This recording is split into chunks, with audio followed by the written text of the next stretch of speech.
Hi all, this is Monday morning. രാവിലെ സ്കൂളിൽ പോകണമല്ലോ എന്ന് ചിന്തിച്ച് രാത്രി ഒരുപാട് നേരം താമസിച്ചു കിടന്നുറങ്ങിയപ്പോൾ. അങ്ങനെ മൂവിയൊന്നും കണ്ടിരുന്നില്ല. എന്നാലും തിങ്കളാഴ്ചകൾ എപ്പോഴും തിങ്കളാഴ്ചകൾ തന്നെയാണല്ലോ. രാവിലെ എണീക്കണമെന്നുള്ള ചിന്ത അങ്ങനെ എന്തെങ്കിലും 6:30 അലാം വെച്ചിട്ട് കറക്റ്റ് ഒരു 6:40 ആയപ്പോഴത്തേക്ക് ഞാൻ എണീറ്റ് വന്നപ്പോഴേക്ക് അമ്മ പിള്ളേർക്കുള്ള പാലൊക്കെ കാച്ചി വെച്ചിട്ടുണ്ടായിരുന്നു. ഇനി നമ്മുടെ നെക്സ്റ്റ് സ്റ്റെപ്പ് അരി ഗ്യാസിലേക്ക് വെക്കുക എന്നുള്ളതാണ്. കുക്കു സാറിന് ചോറ് കൊടുത്ത് വിടണം എന്നുണ്ടായിരുന്നു. പക്ഷേ ഇന്നലെ സൺഡേ ബിരിയാണി വെച്ചത് അവന് ഒരുപാട് ഇഷ്ടപ്പെട്ടു. അപ്പോൾ ഇന്നലെ രാത്രി ആയപ്പോഴത്തേക്ക് ബിരിയാണി തരട്ടെയെന്ന് വെച്ചപ്പോഴത്തേക്ക് അവനായിട്ട് തന്നെ പറഞ്ഞു, ബിരിയാണി മാറ്റി വെച്ചേക്ക്, എനിക്ക് നാളെ സ്കൂളിൽ കൊണ്ടുപോകണമെന്ന്. അങ്ങനെ കുറച്ച് ബിരിയാണി എടുത്ത് ഫ്രിഡ്ജിൽ വെച്ചിട്ടുണ്ട്. അപ്പോൾ അവൻ ഇന്ന് അതാണ് ലഞ്ചിന് കൊടുത്തു വിടാൻ പോണത്. നമ്മുടെ ആ വലിയ സ്റ്റീൽ പാത്രത്തിലുള്ള പാത്രങ്ങളൊക്കെ അമ്മ തന്നെ രാവിലെ എടുത്ത് അങ്ങ് അടുക്കി പറക്കി അങ്ങ് വെക്കും കേട്ടോ. ഈ ഒരു സാധനം പുള്ളിക്കാരത്തി തൊടത്തില്ല. കാരണം അതിൻ്റെ അകത്തുള്ളത് മിക്കതും പൊട്ടുന്നതാണ്. ഇപ്പോൾ 2-3 പാത്രങ്ങളും കപ്പുകളും പൊട്ടി. അപ്പോൾ അതുകൊണ്ട് ഇപ്പോൾ ഗ്ലാസിൻ്റെതോ കപ്പിൻ്റെതോ ആയിട്ടുള്ള ഐറ്റങ്ങളൊന്നും അമ്മ തൊടാറില്ല. അപ്പോൾ ഞാൻ ദേ അരി ഗ്യാസിലേക്ക് വെക്കാൻ പോവാണ്. അമ്മ ഇപ്പോൾ ഫ്രിഡ്ജിൽ നിന്ന് എടുത്തുകൊണ്ട് വന്നത് ഇന്നലെ വെച്ച സൺഡേയിൽ നമ്മൾ വെച്ച സ്റ്റൂ ആണ് കേട്ടോ.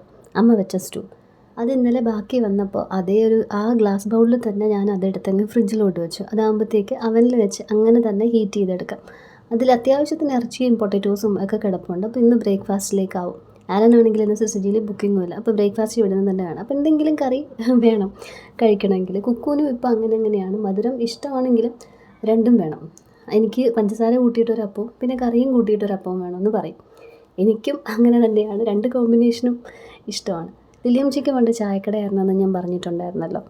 അപ്പോൾ രാവിലെ പുട്ട് പിന്നെ അപ്പം, ഇത് രണ്ടുമാണ് മെയിനായിട്ട് രാവിലെ ഉണ്ടാക്കുന്നത്. പുട്ടിനാണെങ്കിൽ പയറ് പപ്പടും, അപ്പമാണെങ്കിൽ കടലക്കറി എന്തെങ്കിലുമൊക്കെ ചെയ്യും, കിഴങ്ങ് കറിയോ അങ്ങനെയൊക്കെ. അന്നൊക്കെ അമ്മച്ചി പറയുന്നത് കേട്ടിട്ടുണ്ട്, വെളുപ്പിന് 3 മണിക്കാണ് കട തുറക്കുന്നത്. 3 മണിക്കാണ് ഈ കട്ടമരം തള്ളുന്ന ആൾക്കാർ മരം തള്ളുന്നത്. അപ്പോൾ 3 മണിക്ക് പോകുമ്പോഴത്തേക്ക് വന്ന് ചായയും ബ്രേക്ക്ഫാസ്റ്റും ഒക്കെ കഴിച്ചിട്ട് പോയാൽ ഇവർ തിരിച്ച് വരുമ്പോഴത്തേക്ക് ചിലപ്പോൾ ഒരു 10-10:30 മണിയൊക്കെ ആവും, 11 മണിയാവും. പിന്നെ ഇവർ നേരെ വീട്ടിൽ പോയി ഭക്ഷണമൊന്നും കഴിക്കാനല്ല പോകുന്നത്. അവിടെ കടപ്പുറത്ത് നിന്ന് തന്നെ വലയിൽ നിന്നുള്ള മീനൊക്കെ കഴിച്ച് അവിടെ വെച്ച് തന്നെ വിൽക്കുകയും ലേലം വിളിയും ഒക്കെ കഴിഞ്ഞിട്ടായിരിക്കും വീട്ടിൽ പോകുന്നത്. അപ്പോൾ എന്തായാലും ലഞ്ചിൻ്റെ സമയമായിട്ടുണ്ടാവും. അങ്ങനെ എന്തായാലും ആ ഒരു ടൈം തൊട്ടേ ചെറുപ്പത്തിൽ ഞങ്ങൾക്ക് മുടങ്ങാതെ കിട്ടിക്കൊണ്ടിരുന്ന ബ്രേക്ക്ഫാസ്റ്റ് ഐറ്റമാണ് അപ്പവും പാലും പഞ്ചസാരയും. ചായക്കടയിൽ നിന്ന് പാലെടുക്കാം, പഞ്ചസാരയും അവിടെ നിന്ന് തന്നെ എടുക്കാം. കറി പ്രത്യേകിച്ച് വേണമെന്നില്ലല്ലോ പിള്ളേർക്ക് കൊടുക്കാനായിട്ട്. ലൂക്കുട്ടൻ ഏതാണ്ട് ഒരു 10-20 ഇല്ല, ഇപ്പം പോലും അവൻ്റെ അടുത്ത് ഇങ്ങനെ 2 ഓപ്ഷൻ കൊടുത്തു കഴിഞ്ഞാൽ അവൻ പ്രിഫർ ചെയ്യുന്നത് പാലും പഞ്ചസാരയിട്ട് കഴിക്കാനായിരിക്കും, ഈവൻ പൊറോട്ട പോലും. അങ്ങനെ എന്തായാലും ഞാൻ രാവിലത്തെ കാപ്പി ഇടുവാണ്. പിന്നെ ഒരു സ്പെഷ്യൽ താങ്ക്സ് പറയാനുള്ളത്, മറ്റേ റോബിൻസൺ ചേട്ടനെ കാണാതായതിനെ തുടർന്ന് ചെയ്ത വീഡിയോ ഞാൻ ഷെയർ ചെയ്യാൻ റിക്വസ്റ്റ് ചെയ്തിരുന്നു. അത് ഷെയർ ചെയ്തവരോടെല്ലാവരോടും എനിക്കും ലിജി ചേച്ചിക്കും ഒരുപാട് നന്ദിയുണ്ട്. FBയിലാണ് കൂടുതൽ ആൾക്കാർ ആ വീഡിയോ ഷെയർ ചെയ്തിരിക്കുന്നത്. FBയിൽ അത് ഷെയർ ചെയ്ത് സഹായിച്ച എല്ലാവരോടും താങ്ക്സ്. എന്തെങ്കിലും നടക്കട്ടെ എന്ന് ഞാൻ കരുതിയതുപോലെ നിങ്ങളും കരുതുന്നുണ്ട് എന്നറിഞ്ഞതിൽ സന്തോഷം. And thank you so much for supporting us in this case. ചാറുകറി ഉണ്ടാക്കാനായിട്ട് കുമ്പളങ്ങ ഇനിയും ബാക്കിയാണ്. ഞാൻ അന്ന് പറഞ്ഞിരുന്നല്ലോ, ക്രെഡിറ്റാമിസിൻ്റെ വീട്ടിൽ നിന്നും ഒരു വലിയ പകുതി കൊണ്ടുവന്നിരുന്നു, മമ്മിയും തന്നു വിട്ടിരുന്നു. ഇന്നലെ ബിരിയാണിക്കുള്ള ബീഫ് എടുത്തപ്പോഴത്തേക്ക് ഞാൻ കുറച്ച് ബീഫ് മാറ്റി ഫ്രിഡ്ജിലോട്ട് വെക്കുന്നത് നിങ്ങൾ കണ്ടിരുന്നല്ലോ. അപ്പോൾ ഇന്ന് ബീഫ് കറി വെച്ച് കുമ്പളങ്ങ അരിഞ്ഞിട്ട് ഒരു മോരുകറി ഉണ്ടാക്കാമെന്നാണ് വിചാരിക്കുന്നത്. പിന്നെ നമ്മൾ സാറ്റർഡേ ചെയ്ത മുരിങ്ങയിലത്തോരൻ അതിഷ്ടം പോലെ ഇരിപ്പുണ്ട്. അപ്പോൾ അത് ഫ്രിഡ്ജിൽ തന്നെ ഇരിക്കുകയാണ്. അത് ഉച്ചയ്ക്ക് ഞാൻ ലഞ്ച് കഴിക്കാൻ വരുമ്പോഴേ ചൂടാക്കുന്നുള്ളൂ. അപ്പോൾ ബീഫ് കറി വെച്ച് കഴിഞ്ഞാൽ ഒഴിച്ച് കഴിക്കാനായിട്ട് മോരുകറിയും ഉണ്ട്, വെജിറ്റബിളിനായിട്ട് മുരിങ്ങയിലത്തോരനും ഉണ്ട്. അപ്പോൾ അതുകൊണ്ട് ഇന്ന് ലഞ്ചിൻ്റെ കാര്യങ്ങളൊക്കെ ഓക്കെ ആയി. അപ്പം ചൂടലും ബീഫ് കറി വയ്ക്കലും മാത്രമേ ഉള്ളൂ, മോരുകറി ഉണ്ടാക്കലും മാത്രമേ ഉള്ളൂ വലിയ പണികളായിട്ട്. അരി നമ്മൾ കുക്കറിൽ വെക്കുന്നത് വളരെ എളുപ്പമാണ് കേട്ടോ. എൻ്റെ അടുത്ത് അങ്ങനെ വെക്കുമ്പോൾ പാളിപ്പോകുന്നെന്ന് പറയുന്നവരോട് നിങ്ങൾ പിന്മാറരുത് കേട്ടോ. അങ്ങനെ വെച്ചത് ശരിയാക്കി എടുക്കണം. നമ്മുടെ അരിയുടെ പരുവവും കുക്കറിൽ ഒഴിക്കുന്ന വെള്ളം, നമ്മുടെ ഒരു മനക്കണക്ക്, ആ ടൈമിംഗ് ഒക്കെ ശരിയായി വന്നു കഴിഞ്ഞാൽ ചോറ് വെക്കുന്നത് പിന്നെ നമുക്കൊരു വിഷയമേ അല്ല. അപ്പോൾ നിങ്ങൾ ചെയ്ത് തുടങ്ങിയില്ലെങ്കിൽ, അല്ലെങ്കിൽ ചെയ്ത് പാളി എന്നെൻ്റെ അടുത്ത് പറഞ്ഞ ആൾക്കാരുണ്ടല്ലോ, നിർത്തരുത്, കീപ് ട്രൈയിങ്. അത്രയും നമ്മുടെ എന്തൊക്കെ കാര്യങ്ങൾ നമ്മുടെ പണി എളുപ്പമാക്കുമോ അതെല്ലാം നമ്മൾ ചെയ്യണം. ഇതേ കണ്ടോ, ആ അരി വെച്ചിട്ട് കുക്കറിൽ വെച്ചിട്ട് ഞാൻ ഇത്രയും കാര്യങ്ങൾ ചെയ്യുന്നതിൻ്റെ ഇടയിൽ വിസിലായി. ഇത് ഇത്രയും മതി. ഇനി ഇതെടുത്ത് മാറ്റി കുറച്ച് നേരം കഴിഞ്ഞിട്ട് ഓപ്പൺ ചെയ്താൽ ചോറ് കറക്റ്റ് പരുവമായിക്കോളും. മോര് കറിക്കുള്ള കുമ്പളങ്ങയും പച്ചമുളകും ഒക്കെ ഞാൻ ആ കലത്തിലോട്ട് തന്നെ അരിഞ്ഞെടുത്തു കേട്ടോ. എന്നിട്ട് അതിലേക്ക് വെള്ളവും ഉപ്പും ഒക്കെ ഇട്ടതാണ്. ഈ ഒരു വിസിലിൽ മതിയാവും കേട്ടോ. പക്ഷേ ഞാൻ ഓഫ് ചെയ്യാൻ മറന്നു പോയതാണ്. പിന്നെ ഞാൻ വന്നിട്ട് അതെടുത്ത് മാറ്റി. ഇനി അത് കുറച്ച് നേരം ഇരുന്നാൽ മതി. തുറക്കുമ്പോൾ കലങ്ങി പോകാതിരിക്കാനുള്ള 2 മാർഗ്ഗമുണ്ട്. ഒന്ന്, ആവശ്യത്തിലധികം വെള്ളം വെച്ചോളാം. 2, അങ്ങനെ വെള്ളം കുറഞ്ഞു പോയെങ്കിൽ വീണ്ടും കുറച്ച് വെള്ളം തിളപ്പിച്ച് ഒഴിച്ചിട്ട് ഊറ്റുക. അപ്പോൾ ഓൾ ദ ബെസ്റ്റ്. കുക്കറിൽ ചോറ് വെക്കാനായിട്ട് തുടങ്ങാൻ ആലോചിക്കുന്നവരും ഒക്കെ സ്റ്റാർട്ട് ചെയ്തോളൂ. പിന്നെ ഇതേ അപ്പത്തിൻ്റെ ചട്ടി വെച്ചിട്ടുണ്ട്. കുക്കറിൽ സൺഫ്ലവർ ഓയിൽ വെളിച്ചെണ്ണ നന്നായിട്ട് ചൂടാക്കി അതിലേക്ക് ഞാൻ സവാള ഇട്ട് കൊടുക്കുവാണ്. സവാള നല്ലപോലെ ഞാൻ മുരിച്ചെടുക്കും കേട്ടോ. നിങ്ങൾക്ക് ഇത്രയും വീഡിയോസ് കണ്ടതെന്ന് മനസ്സിലായിട്ടുണ്ടാവും. നല്ല രീതിയിൽ മുരിഞ്ഞാലേ കറിക്ക് നല്ല കളർ കിട്ടത്തുള്ളൂ. അപ്പോൾ സവാള മുരിഞ്ഞ് വരുന്ന ടൈമിൽ മോരിനായിട്ട് നമുക്ക് തേങ്ങയും ഒരു പച്ചമുളകും 2-3 ചുവന്നുള്ളിയും കുറച്ച് ഇഞ്ചിയും കുറച്ച് ചെറിയ ജീരകവും ഇത്തിരി മഞ്ഞൾപ്പൊടിയും നല്ല കട്ട തൈര് അല്പം ചേർത്ത് അരച്ചെടുക്കാം. മോരിന് പുളി ഇല്ലയെന്ന് തോന്നുവാണെങ്കിൽ ലേശം പുളിയൊക്കെ പിഴിഞ്ഞൊഴിക്കാം കേട്ടോ. ഇതിപ്പോൾ സാധനത്തിന് അത്യാവശ്യം പുളിയുണ്ട്. സാധാരണ പെട്ടെന്ന് നമ്മൾ ഇന്ന് തന്നെയാണ് പാക്കറ്റിലെ കട്ടത്തൈര് വാങ്ങിക്കുന്നതെങ്കിൽ മോരിന് അത്ര പുളി വരില്ല. പുളിശ്ശേരി, മോര് കറി ഇതൊക്കെ പുളി ഉണ്ടെങ്കിലേ ടേസ്റ്റ് ഉള്ളൂ എന്നുള്ള അഭിപ്രായമാണ് എനിക്ക്. അപ്പോൾ ഞാൻ ലേശം പിഴിപുളി അതിനകത്ത് ചേർക്കാറുണ്ട്. ഇന്നിപ്പോൾ ചേർത്തിട്ടില്ല. അതിലാവശ്യത്തിന് പുളിയുണ്ട്. അങ്ങനെ കട്ടത്തൈരും കൂടെ ചേർത്ത് അത് നന്നായിട്ട് പറ്റ അരച്ച് വെച്ചിട്ടുണ്ട്. എൻ്റെ കയ്യിലുള്ളത് ഒരു അമ്മാവൻ മിക്സിയാണത്. അതിൻ്റെ അകത്ത് നിന്ന് ഇങ്ങനെ പുറത്തോട്ടൊക്കെ ലീക്ക് ചെയ്യും. അതുകൊണ്ടാണ് ഞാൻ ഈ മിക്സി യൂസ് ചെയ്യുന്ന ഷോട്ട് പലപ്പോഴും കാണിക്കാത്തത്. പിന്നെ മിക്സി യൂസ് ചെയ്യുമ്പോഴത്തേക്ക് ആ കാണുന്ന സൈഡിലുള്ള ആ റൗണ്ട് ലാമ്പും പിന്നെ ജനലിൻ്റെ അടുത്തുള്ള ആ ചെറിയ ലൈറ്റും LED ലൈറ്റും ഇതിൻ്റെയൊക്കെ പ്ലഗ് ഊരിയിട്ട് വേണം മിക്സിയുടെ പ്ലഗ് കുത്താനായിട്ട്. അപ്പോൾ ഇവിടുത്തെ ലൈറ്റിങ്ങിലൊരു വ്യത്യാസം വരും. എനിക്ക് ആ ഫ്രെയിം ഇഷ്ടമല്ല. അതുകൊണ്ടാണ് ഞാൻ കാണിക്കാത്തത്. ഇന്നലെ രാത്രി ബാക്കിയുണ്ടായിരുന്ന ബിരിയാണി എടുത്ത് ഡിന്നറിന് തരട്ടെ എന്ന് ചോദിച്ചപ്പോൾ കുക്കു സാറിന് വേണ്ട. പിന്നെ സൺഡേ നൈറ്റ് ഞങ്ങൾ കുറച്ച് നേരത്തെയാണ് താന്നി പള്ളിയിൽ പോയി സ്നേഹവിരുന്നും കഴിച്ചിരുന്നത്. അതുകൊണ്ട് പിന്നെ അവന് പാല് മാത്രം മതി എന്ന് പറഞ്ഞു. പക്ഷേ അതിൻ്റെ കൂടെ പറഞ്ഞു എനിക്ക് രാത്രി തരാനുള്ള ബിരിയാണി മൺഡേ നാളെ എനിക്ക് ലഞ്ചിന് തരണമെന്ന്. അപ്പോൾ അത് ഞാൻ എടുത്ത് ഫ്രിഡ്ജിൽ വെച്ചിട്ടുണ്ട്. ഇന്ന് ലഞ്ചിന് അതൊന്ന് ഹീറ്റ് ചെയ്ത് കൊടുത്തു വിടുകയാണ്. ഞാൻ വീട്ടിൽ തന്നെ ഉണ്ടാക്കിയതായതുകൊണ്ട് എനിക്ക് ഉറപ്പുണ്ട് സാധനം ഫ്രഷ് ആണെന്ന്. അതുകൊണ്ടാണ് കേട്ടോ ഞാൻ അങ്ങനെ ഹീറ്റ് ചെയ്ത് കൊടുത്തു വിടുന്നത്. ഒരു ദിവസമൊക്കെ നമ്മുടെ ബിരിയാണി വീട്ടിലുണ്ടാക്കുന്നതൊക്കെ നല്ലപോലെ ഇരുന്നോളും. ഈ ഇറച്ചിക്കറിയുടെ സവാള അപ്പോഴത്തേക്ക് നല്ലപോലെ ഒരു കളറൊക്കെ ആയി. അത് ആ ഫോക്കസിൻ്റെ പ്രശ്നമാണ് കേട്ടോ. അതിൻ്റെ ആ ഒരു കളറ് കറക്റ്റ് കിട്ടാത്തത്. ആ കളറ് കറക്റ്റായിട്ട് കിട്ടാൻ വയ്ക്കുമ്പോൾ ഈ സൈഡൊക്കെ അങ്ങ് ഡിമ്മാവും ഫോക്കസ് മാറ്റി കഴിഞ്ഞാൽ. അതുകൊണ്ട് ഞാൻ പിന്നെ അങ്ങനെ തന്നെ എടുത്ത് വെച്ച് കാണിച്ചതാണ്. അതിലേക്ക് ഞാൻ 3 പച്ചമുളക് അരിഞ്ഞതും കൂടി ഇട്ട് കൊടുത്തിട്ടുണ്ട്. ഇതും നന്നായിട്ടൊന്ന് ഇളക്കി മൂപ്പിച്ചതിന് ശേഷം തക്കാളി ആഡ് ചെയ്ത് കൊടുത്തു. തക്കാളിയായിട്ട് അതൊന്ന് കിടന്ന് ഒന്ന് വഴന്ന് വന്നപ്പോഴേക്ക് പൊടികളായിട്ട് ആദ്യം കുറച്ച് ഗരം മസാല, പിന്നെ കുറച്ച് മല്ലിപ്പൊടി, പിന്നെ കുറച്ച് മുളക് പൊടി, ഇതെല്ലാം കൂടിയാണ് ഇടുന്നത്. പിന്നെ ഇതിൽ ഞാൻ മീറ്റ് മസാലയും കൂടി ഇടുന്നുണ്ട് കേട്ടോ. ഇപ്പോൾ ഞാൻ ലാസ്റ്റ് ടൈം മീറ്റ് മസാലയും ചിക്കൻ മസാലയും ചെന്ന മസാലയൊക്കെ മേടിച്ചിരുന്നു. അപ്പോൾ എല്ലാത്തിലും സെപ്പറേറ്റ് ആയിട്ട് ഇടാമല്ലോ. അങ്ങനെ ഞാൻ കുറച്ച് മീറ്റ് മസാല പൗഡറും കൂടി ഇട്ട് കൊടുത്തിട്ടുണ്ട്. ഇനി ഇത് നന്നായിട്ടൊന്ന് ഇളക്കി മിക്സ് ചെയ്ത് തക്കാളിയൊക്കെ ഒന്ന് ഉടഞ്ഞ് വരുമ്പോൾ അതിലേക്ക് ബീഫ് ആഡ് ചെയ്ത് കൊടുക്കാം. ഇത് വേവിച്ചിട്ട് ഫ്രിഡ്ജിൽ വെച്ചിരുന്ന ബീഫ് ആയതുകൊണ്ടാണ് ആ ജൊല്ല് പോലെ ഇരിക്കുന്നത്. അതതിൻ്റെ കൊഴുപ്പാണ്.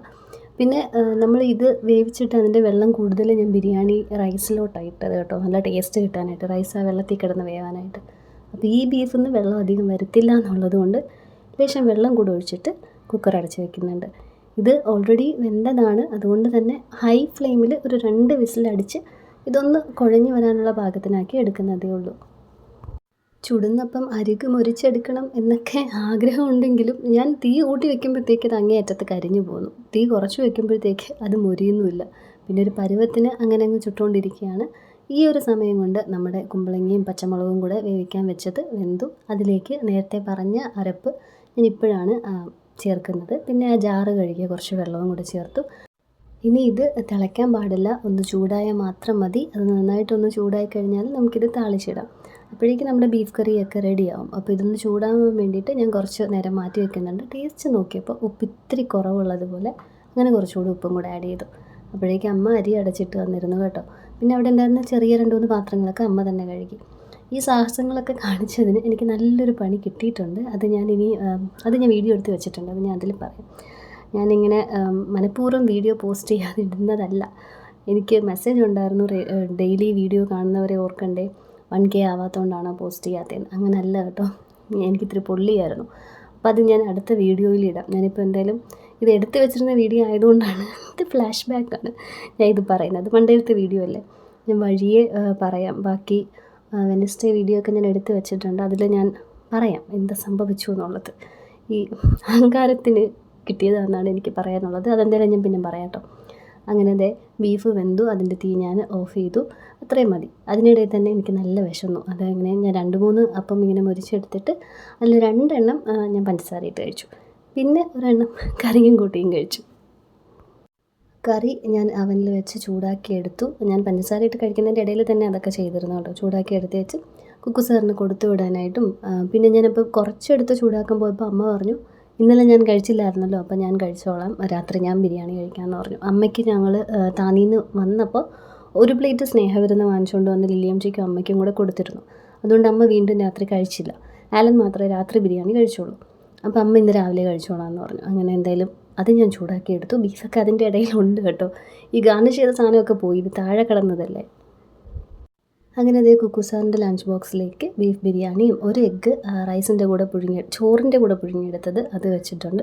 പിന്നെ സാലഡ് ഞാൻ മറ്റേ നമ്മുടെ ഈ ബീഫ് കറി ഉണ്ടാക്കാൻ നേരത്ത് ഇത്തിരി ഉള്ളിയും തക്കാളിയും എടുത്ത് മാറ്റി വെച്ചിരുന്നു. അതിൽ ഇത്തിരി തൈര്, നമ്മുടെ മോര് കാച്ചിയത്, കുമ്പളങ്ങ മോര് കറി ഉണ്ടാക്കുന്നതിന് കുറച്ച് തൈര് ഇങ്ങോട്ടും ഇട്ട് ഉപ്പിട്ട് കലക്കി വെച്ചിരുന്നു. ആ തൈരും വെച്ചു. നാരങ്ങാച്ചാർ ഇത്തിരി വെച്ചു. പിന്നെ ക്രീം ബിസ്ക്കറ്റിൻ്റെ ഒരു സെറ്റ് ഒരു 4 എണ്ണം വെച്ചിട്ടുണ്ട് സ്നാക്സിനായിട്ട്. വെള്ളം എല്ലാ ദിവസവും ഞാൻ എടുത്ത് വെക്കും. അതിനുള്ള തെളിവാണ് ഈ വീഡിയോയിൽ അത് കാണുന്നത്. എന്നിട്ട് ഈ കിറ്റും വാട്ടർ ബോട്ടിലും ഞാൻ ഡൈനിങ് ടേബിൾ വരെ കൊണ്ടുവയ്ക്കും. പക്ഷെ അവൻ അവിടെ നിന്ന് കിറ്റ് മാത്രം എടുക്കും, വാട്ടർ ബോട്ടിൽ എടുക്കത്തില്ല. ഈ വാട്ടർ ബോട്ടിലിൽ തന്നെ ഞാൻ ഇത്രയും കുറച്ച് വെള്ളം നിറയ്ക്കുന്നത് സ്കൂളിൽ ഫിൽറ്റേർഡ് വാട്ടർ അവൈലബിൾ ആയിട്ടുള്ളത് കൊണ്ടാണ്. അപ്പോൾ ഈ എടുക്കുന്നത് തന്നെ, അപ്പോൾ അവിടെ ഗ്ലാസ്സൊക്കെ ഉണ്ട്. അപ്പോൾ അവനിത് ഇവിടുന്ന് വെള്ളം എടുത്തില്ലെങ്കിലും അവിടെ എൻ്റെ ബോട്ടിൽ ഞാൻ അവിടെ തന്നെ വെച്ചിരിക്കും. അതൊക്കെ യൂസ് ചെയ്യാം എന്നുള്ള ഇതിൽ ആൾ മനഃപൂർവ്വം ഇത് എടുക്കാറില്ല മിക്കപ്പോഴും. അപ്പോഴേക്ക് നമ്മുടെ ബീഫ് കറി റെഡിയായി. ഞാൻ കറിവേപ്പില ഇട്ടില്ലായിരുന്നു. പ്ലേറ്റ് ചെയ്ത് കഴിഞ്ഞപ്പോഴാണ് ഓർത്തത്. പിന്നെ പുറത്ത് ഇത്തിരി കറിവേപ്പില ഇട്ടങ്ങ് അഡ്ജസ്റ്റ് ചെയ്തു. ഇനി ഞാൻ റെഡിയാവാൻ പോണതിന് മുന്നേ 2 പേർക്കുള്ള പാലൊക്കെ എടുത്ത് ഇവിടെ വെച്ചു. കുക്കു സാറ് അപ്പവും പാലും പഞ്ചസാരയും ചോദിക്കാൻ സാധ്യതയുള്ളത് കൊണ്ട് ഞാൻ ഇന്നിപ്പോൾ ഇതിൽ ബൂസ്റ്റ് ഇട്ടിട്ടില്ല. ചിലപ്പോൾ കറി ചോദിക്കും, അപ്പോൾ എണീറ്റ് വന്നാലല്ലേ അറിയത്തുള്ളൂ. അതുകൊണ്ട് ഞാൻ ബൂസ്റ്റ് ഇട്ടില്ല. പാൽ അങ്ങനെ എടുത്ത് വെച്ചു 2 പേർക്കും. ആലനുള്ള കാപ്പിയുമാണ് അവിടെ ഇരിക്കുന്നത്. ഇവിടെ പണി നടന്നുകൊണ്ടിരുന്നു എന്ന് പറഞ്ഞത് ഗേറ്റിൻ്റെ പണി കംപ്ലീറ്റ് ആയി കേട്ടോ. അതിൻ്റെ പെയിൻറ്റിംഗ് ഒക്കെ ഇനി കിടപ്പുണ്ട്. അതുപോലെ തന്നെ നമ്മുടെ ആ വിൻഡോ സൈഡിൽ പൊളിഞ്ഞിരുന്നതൊക്കെ അതും നല്ല രീതിക്ക് പൂശിയൊക്കെ കഴിഞ്ഞിട്ടുണ്ട്. അപ്പം ഇതിൻ്റെ ഇടയിൽ ഇപ്പോൾ 2 ദിവസം ഇല്ല, 1 ദിവസം അവർ വന്നില്ല. അപ്പോൾ ഞാൻ റൂംസ് ക്ലീൻ ചെയ്യാതെ അങ്ങനെ തന്നെ വെച്ചിരിക്കുക. അപ്പോൾ എൻ്റെ വിചാരം ഇനി ആ ഗേറ്റിൻ്റെ അവിടുത്തെ പെയിൻറ്റിങ് നടക്കുമ്പോഴത്തേക്ക് അതങ്ങനെ തന്നെയാണ്. പെയിൻറ്റിങ് നടക്കുമ്പോൾ അവർ ഇവിടെയും കൂടെ പെയിൻറ്റ് ചെയ്യണമല്ലോ. അപ്പോൾ അതൊക്കെ കഴിഞ്ഞിട്ട് ചെയ്യാമെന്ന് വെച്ചിട്ട്. പക്ഷേ എനിക്കുണ്ടല്ലോ ഈ 2 റൂമും ഇങ്ങനെ കണ്ടിട്ട് എനിക്കങ്ങോട്ട് പറ്റുന്നില്ല. വളരെ ക്ലംസി ആയിട്ട് കിടക്കുന്നു. എനിക്ക് അതിൻ്റെ അകത്തോട്ട് കയറാൻ തന്നെ തോന്നുന്നില്ല. എന്തെങ്കിലും എടുക്കാനായിട്ടാണെങ്കിൽ ആ കട്ടിൽ വന്ന് ഇടിക്കുക. പിന്നെ ഓഡിയോ ആഡ് ചെയ്യാനായിട്ട് എൻ്റെ റൂം കിട്ടുന്നില്ല. അവിടെയും സഫക്കേറ്റ് ചെയ്ത് വന്ന് നിൽക്കേണ്ടി വരുന്നു. സ്ഥലം ഇല്ലാത്തതുകൊണ്ട് എല്ലാം കൂടെ അടുക്കി പറക്കി വെച്ചിരിക്കുന്നുണ്ട്. അതുകൊണ്ട് ഇന്ന് ഞാൻ വിചാരിച്ചു അവരിനി എപ്പോഴെങ്കിലും വന്ന് പെയിൻ്റ് അടിക്കട്ടെ, ഒതുക്കാൻ പറ്റുന്ന രീതിയിൽ അതങ്ങ് ഒതുക്കാമെന്ന്. ഷീറ്റ്സൊക്കെ ഞാൻ മാറ്റിയായിരുന്നു കേട്ടോ. ഞാൻ ഈ മീഷോയിൽ നിന്ന് മേടിച്ച ഷീറ്റുകളാണ് ആ മറ്റേ ഹോം ടൂറിൽ കാണിച്ചിരുന്നത്.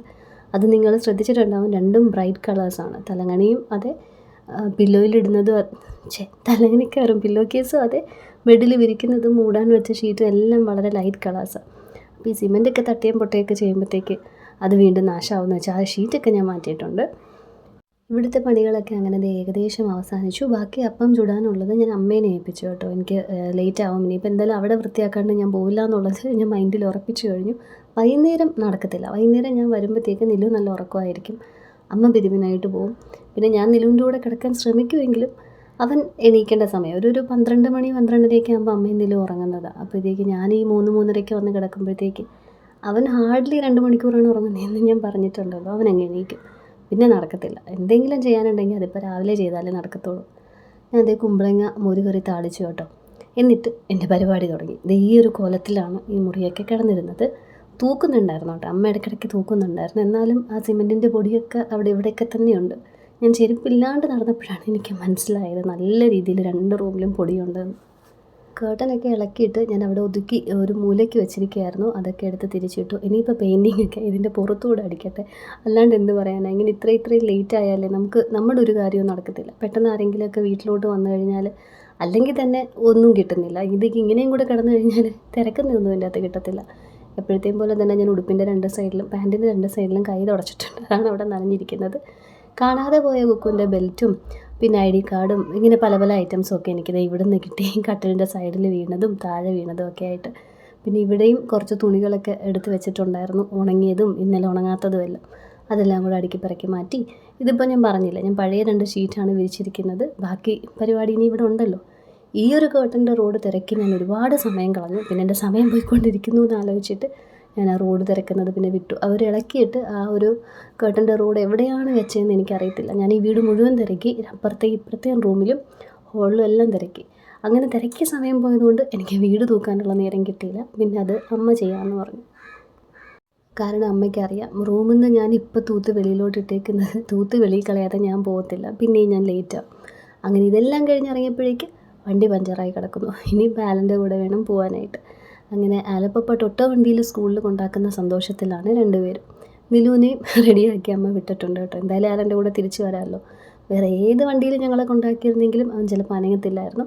പക്ഷേ ടൊട്ട വണ്ടി ഞങ്ങൾക്കൊരു വീക്ക്നെസ് ആയതുകൊണ്ട് അതിലവനും വരും.